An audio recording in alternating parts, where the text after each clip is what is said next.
The power for me to be successful was not in the teachers, it was not in the educational system, it was not in my culture, it was not in my society, it was within me. And I began to think, God, if you are a good God, why am I poor? If you are a great God, why are these people better than me? If you make me in your image, why are they special and I'm a monkey? And that night, no thunder, no lightning, no earthquakes, nothing. I just heard a voice in my mind, and the voice said, I ask you to believe me, and you will be saved, not them. And that night, I made a commitment to believe what God said. 13 years ago, I said, okay, I believe that I have the power to experience far beyond all I can ever ask, think, or imagine. 13 years old. And that's when my pursuit of God began. When was it that you realized you wanted to become a preacher? You know, I didn't want to become a preacher. Matter of fact, today I still don't consider myself a preacher. I think it drove me to have a passion to help everybody who's been oppressed. My passion is to make sure that no one should live under what I experienced. I never desired to be a minister. I desired to help people. My definition of leadership is very simple yet complicated. I believe that leadership is the capacity to influence others through inspiration, not manipulation. And that inspiration comes from passion, which is motivated by a sense of vision and a sense of purpose. So leadership is first personal, then it's corporate. Leadership is not something you pursue, it's something you discover. Leaders are born when a human discovers something more important than their personal ambition. Leadership is... You don't pursue it? No, true leaders do not seek followers. Leaders actually are pursuing a passion toward a purpose that gives them a sense of destiny. For example, one of the greatest leaders of example that I use is Nelson Mandela, one of your great presidents. He never sought followers. Think about it. He discovered a purpose that was more important than his private preservation, his private ambition. He pursued that purpose privately. It attracted people. So leaders don't seek followers. Followers are attracted to leaders. Leaders are more concerned about discovering a purpose to improve the life of humanity that's more important than their personal ambition. So they sacrifice themselves to accomplish something for the greater good. We find that very rare lately. Most people we call leaders are simply professional manipulators. And they actually are more concerned with their own promotion than promoting the people. Do we sit down and let change just happen to us? Or are we just watching change happening around us? Or are we aware that change is happening within us? Or are we going to be those proactive people who make sure that we affect what happens to us? Change also produces 4 types of people. They are in this room. First of all, there are people who watch things happen. Now, let me say something about change. This is important here. Not all change is improvement. You used to weigh 128.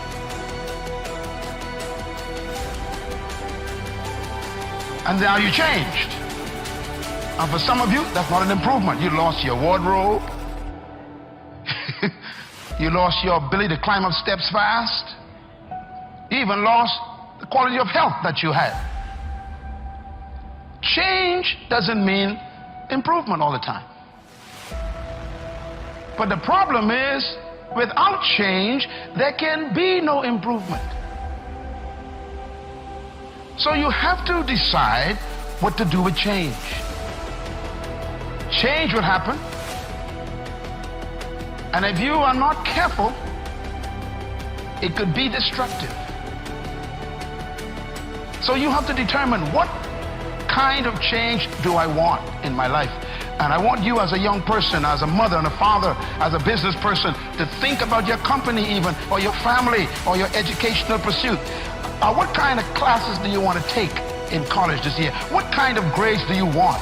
What kind of relationships you want to have in your life? Who do you want to drop and who do you want to pick up in your relationships? What kind of people do you want to associate with? Where do you want to travel that you've never been? What are the books you need to read you never read before? The changes come with choices. So what kind of person are you? Success is not something you pursue. Success is a matter of becoming a person of value. We should not be pursuing money. We should pursue purpose. We should pursue vision for ourselves and for our countries, for our communities.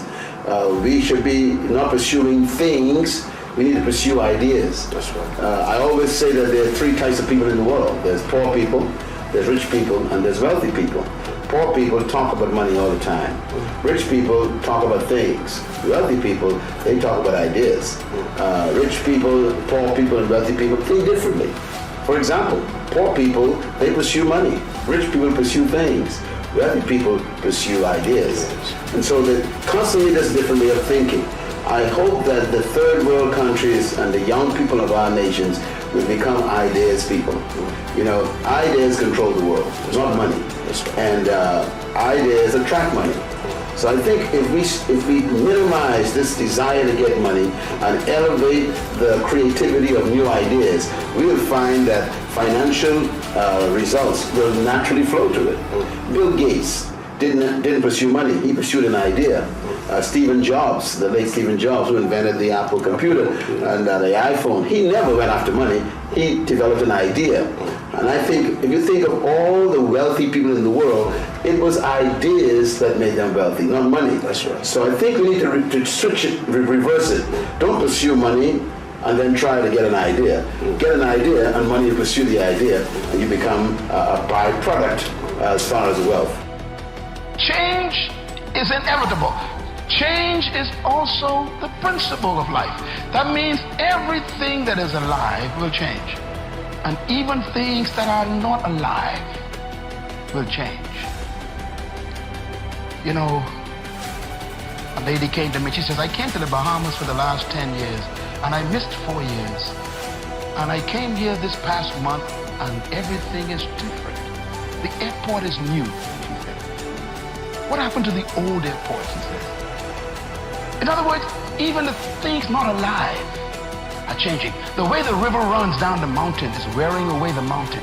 You go back to that mountain 10 years later and the river is wider. Change is in creation. It's part of life. So here is the question then. Ecclesiastes chapter 3. It says, to everything there is a season, and to every purpose under heaven there is a time for it. To everything there's a season. How many things have a season? Everything. This is one of the best news I ever got in my life. When I understood this, I was a teenager and it changed my life. When I understood that everything is a season, let me tell you why. If you're having a bad time right now, it cannot last. If you cannot find a job right now, that is only a season. If your business is going in the wrong direction, it's a seasonal slide. If nobody wants to marry you, that's only a season. There's gonna come a season when everybody want to marry you. You got choices. If you have no money right now, the good news is I am seasonally broke. Tell your neighbor, it's only for a time. That's the good news. And that's why we are always reminded, never make a permanent decision in a temporary problem. I tell our young people, I say to you right now, stop looking for employment. Why don't you position yourself differently and look for deployment? To be employed means that somebody else is benefiting from your energy. To deploy yourself means that you are using your own energy to be productive. So instead of waiting for someone to give you a job, create your own work. That's why I tell people there's a difference between your work and your job. Your job is what they train you to do. Your work is what you were born to do. Your job is your skill, which they can fire you from at any time. But your work is your gift. No one can take that from you. Your Your job is where you get compensation for activity. Your work is where you get fulfillment because you love it so much. Your job you can retire from. Your work, you can never retire from your work because your work is you. So when a person discovers their work, they no longer need a job because their work makes them productive. So there are young people in this country who are full of talents, full of gifts. And I want to say this too. Every problem in life is a business. All businesses are simply someone solving a problem. So the more problems that are in Kenya, the more businesses available for young people to begin. And this is what I think we are lacking. We are trained to get a job. We're not trained to start a business. We are trained to let other people employ us, not trained to deploy ourselves.